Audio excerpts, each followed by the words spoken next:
Welcome back to the show.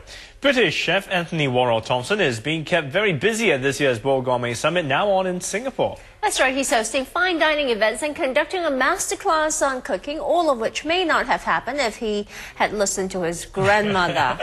That's right, because she didn't want him to become a chef for some reason. Well, the good news for food lovers is he is a chef. He overrode her objections, and today the man is an award-winning celebrity chef, and he runs 5 restaurants in London, including the Greyhound, which serves quintessential British food.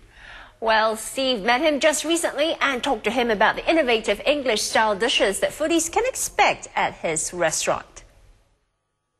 Well, that's a difficult one because brunch is obviously American.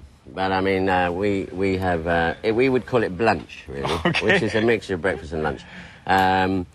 This dish I'm going to do, we usually use with duck eggs in England, but we find it hard to get duck eggs here unless they're preserved. So we're using ordinary hen's egg.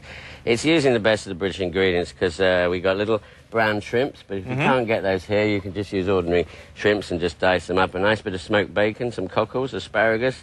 And well, sometimes we use something called samphire. I don't know if you know about samphire, but it's like a seaweed that grows on the shore down by the sea. It's really nice and salty. It's a bit like a very, very fine French bean. So instead of salt, I mean, that gives you a bit of that saltiness? Yeah, because we've got the bacon and a little bit of the saline solution. Okay, well, let's get cracking. Yeah, it's very simple. So this is quick. If you're at home, it's very easy. And we're just going to put a bit of oil in. You mentioned duck eggs earlier. I mean, what's the difference? How, do they taste distinctly different? Duck eggs are sort of richer. They've got a bigger yolk. They're very good for poaching and frying, but not. You wouldn't use them in meringue, say, for egg white. They don't work for it. So what I'm going to do is I'm going to add my bacon to this pan. Get that sizzling a bit.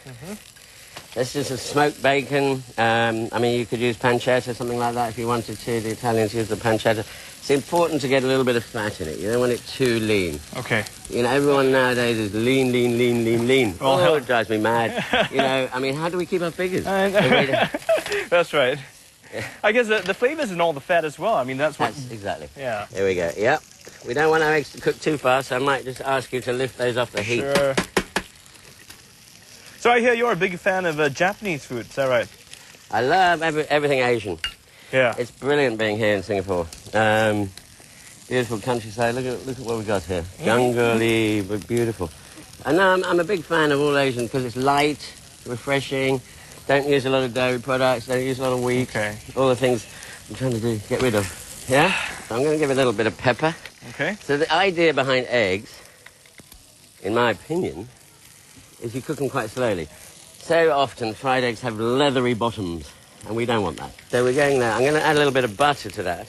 All right. So we can baste it. Nothing wrong with butter. Butter. Great. Don't worry about it. Listen, you can have a diet tomorrow, can't you? That's right. Don't worry about it. Just looking at it, people are thinking, oh my gosh. They shouldn't. It's a natural product. All these people who eat these butter spreads and things like that, they don't know what they're doing to themselves. They're killing themselves. All right, let's, are we almost done? Yeah, well, we're going to add the asparagus. And that asparagus has just been blanched in boiling water for a couple of minutes. I'm going to add some cockles.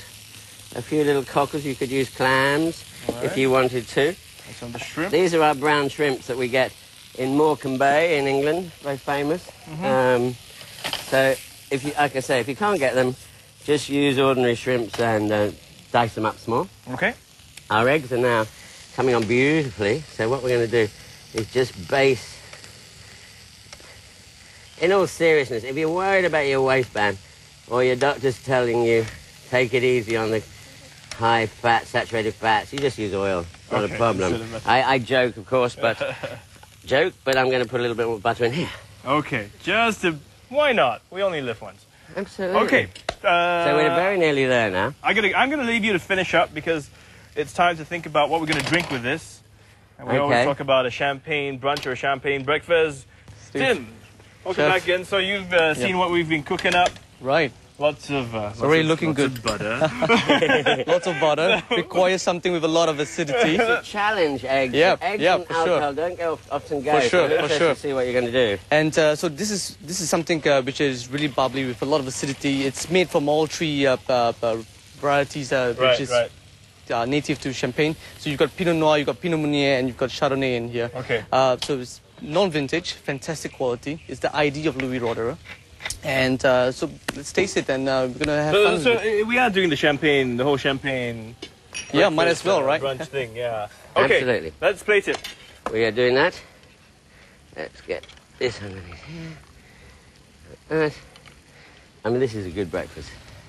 This is delicious breakfast, actually. So the idea is you don't clutter your dish. So you're just going to let those beautiful yolks just pop through. So you get that lovely contrast in colours. And like simplicity or what? So, there we go. How about that? You want to try? Of course. Here we go. There you go, Tim. Let me take that little bit from the cockle out. That's all we're doing. We're going to take with some of the... You eat my food, and I'll drink your champagne. How's that? It's fantastic. Okay. That butter's there. But it does taste good. It does taste good. I mean, the thing about, good, honest food, and you're not going to eat this sort of dish every day of the week, so you mustn't panic. You've got to enjoy yourself. Yeah. You know? So the key is don't eat this every day of the week. So if you don't... Well, if you're worried about your waistline, just don't use butter. You can just use a little bit of oil. That's fine. Or a little bit of stock with your vegetables. No problem. All right, gentlemen, this washes it down just nicely. Thank you, sir. Cheers. Cheers. Thank you. Thank you.